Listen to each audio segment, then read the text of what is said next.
Hi, this is Brian. Welcome back to another Heroic Plus One. The other day I was having a chat with a new friend who happens to be the head coach of one of the most prestigious college football programs in the country. We were chatting about how we plan to roll out Heroic for his team and the team behind the team for the upcoming season. That was a lot of fun.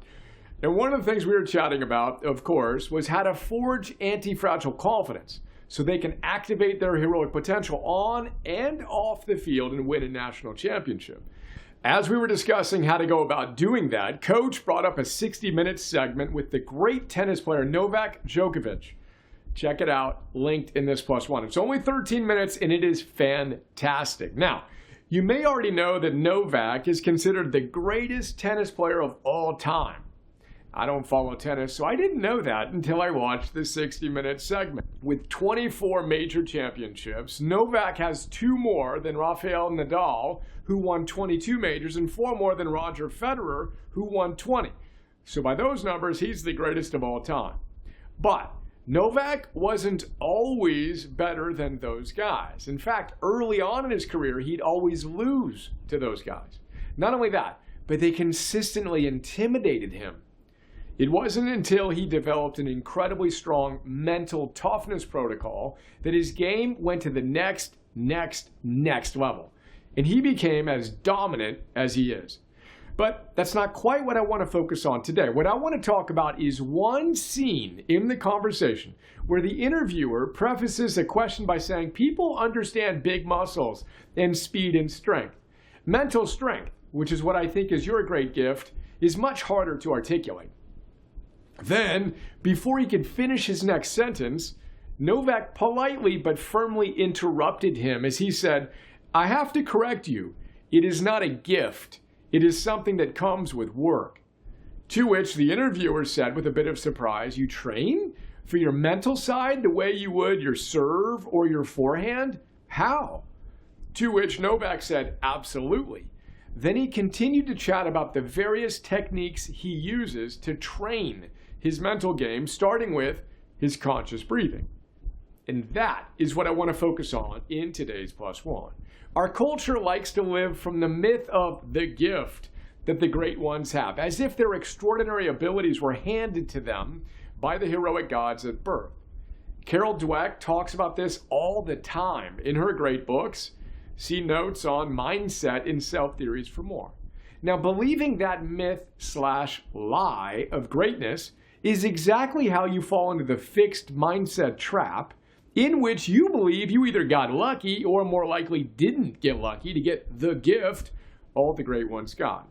Now, Dweck tells us, and I quote her, we endow our heroes with superhuman abilities that lead them inevitably toward their greatness. It's as if Midori popped out of the womb fiddling, Michael Jordan dribbling, and Picasso doodling.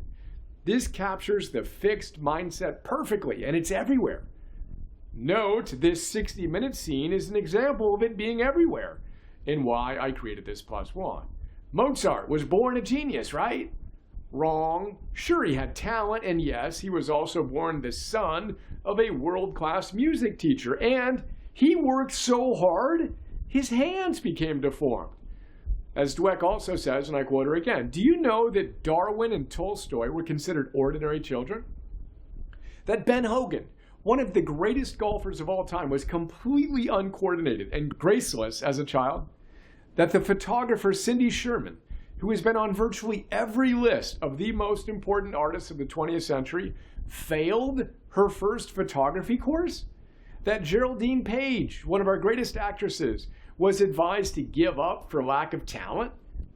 Now, Anders Ericsson, the godfather of deliberate practice, talks about this in his book, Peak, as well. Check out those notes. He tells us the exact same thing. We all, he says, have the most important gift, in short, the ability to transform ourselves into that which we aspire to be. In his words, and I quote Anders Ericsson, but the clear message from decades of research is that no matter what role innate genetic endowment may play in the achievements of gifted people, the main gift that these people have is the same one we all have, the adaptability of the human brain and body, which they have taken advantage of more than the rest of us, end quote. So, Spotlight on you. How do you think about the whole idea of gifts and greatness?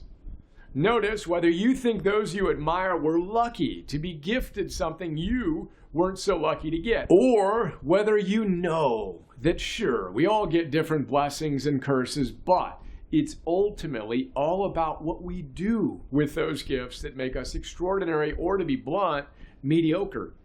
It's really important we take extreme ownership of the fact we all have the gift. Then we need to get to work unwrapping that gift and giving it to the world. As I typed that, another historically great genius came to mind, Thomas Edison. He once said, "We often miss opportunity because it's dressed in overalls and looks like work." So with this wisdom in mind, if you feel so inspired, please put on your heroic overalls and get to work. Give us your gifts today.